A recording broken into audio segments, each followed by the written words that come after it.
बिस्मिल्लाहिर्रहमानिर्रहीम। आज हमारे क्रिमिनल लॉ के वीडियो लेक्चर की सीरीज़ का ये दूसरा लेक्चर है और आज हम कवर करेंगे पाकिस्तान पिनल कोड के सेक्शन 165B से लेकर सेक्शन 171 तक। अब सेक्शन 165B को समझने के लिए थोड़ा सा हम सेक्शन 165A को दोबारा समझ लेते हैं।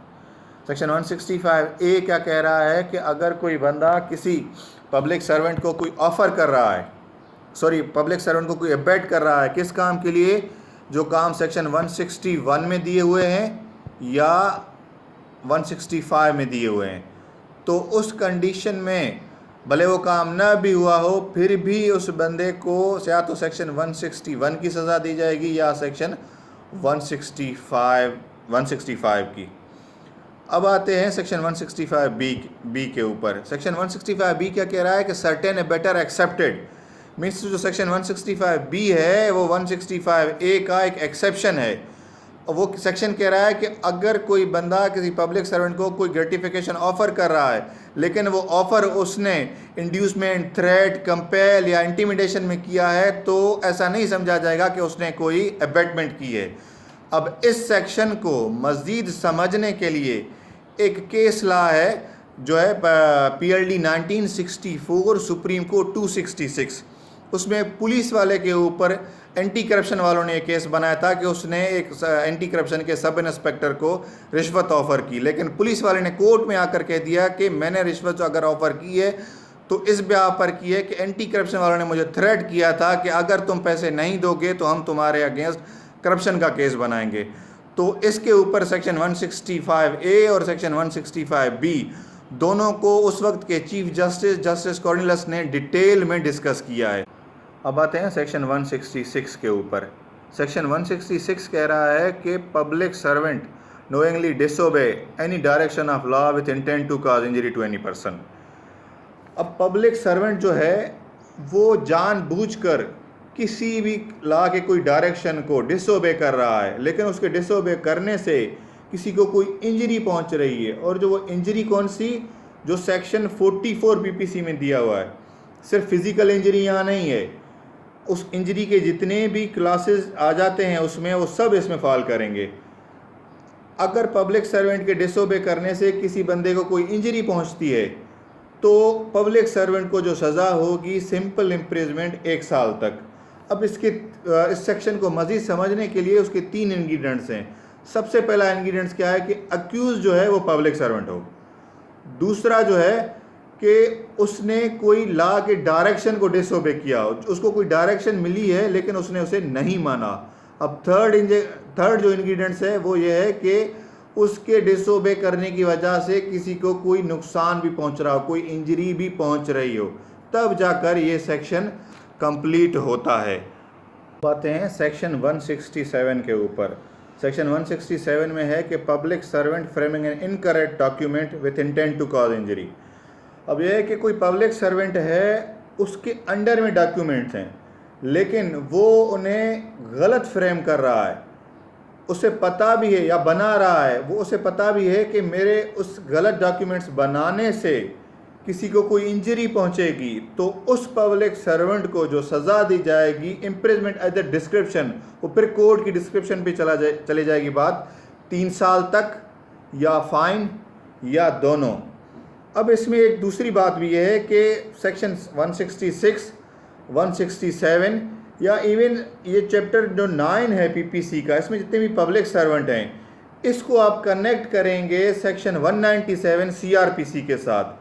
किसी भी पब्लिक, वो सेक्शन 197 CRPC कह रहा है कि किसी भी पब्लिक सर्वेंट या जज, हम यहाँ सिर्फ पब्लिक सर्वेंट तक रहेंगे, कि किसी भी पब्लिक सर्वेंट के अगेंस्ट केस बनाने से पहले, कोर्ट कोग्निजेंस लेने से पहले अथॉरिटी से परमिशन लेगी। अब अथॉरिटी कौन सी, अगर वो पब्लिक सर्वेंट जो है प्रोविंशियल गवर्नमेंट का है तो गवर्नर से, अगर फेडरल गवर्नमेंट का है तो प्रेसिडेंट से। इसको थोड़ा सा अगर आप सेक्शन 197 CRPC से कनेक्ट करेंगे तो चीज़ें और भी थोड़ा सा आसान हो जाएंगी और बात और भी क्लियर हो जाएगी, आप समझ में आ जाएगी बात।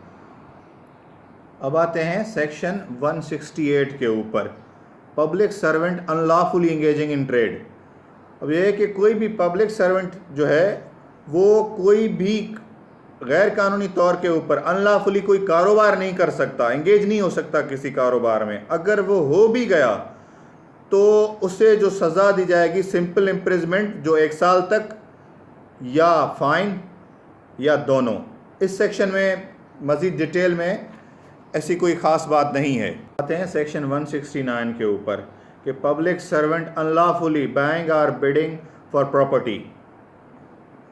अब पब्लिक सर्वेंट जो है वो अनलॉफुली कोई भी प्रॉपर्टी ख़रीद नहीं कर सकता।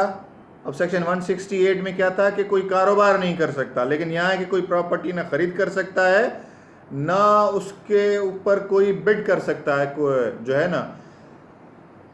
अब अगर पब्लिक सर्वेंट कोई अगर ऐसा काम करेगा तो उससे जो सज़ा दी जाएगी वो है सिंपल इम्प्रिजमेंट 2 साल तक, या फाइन, या फिर दोनों सज़ाएं। अब इस सेक्शन को मज़ीद समझने के लिए एक केस ला है इंडियन सुप्रीम कोर्ट का, AIR 2004 सुप्रीम कोर्ट 692।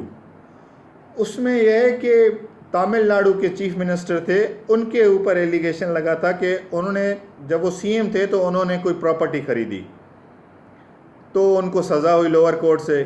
उन्होंने हाई कोर्ट में अपील कर दी, फिर उन्होंने सुप्रीम कोर्ट ने ये बात जाकर डिटेल में इस सेक्शन को डिस्कस कर दिया कि सेक्शन 169 अकेले में इनकम्प्लीट है।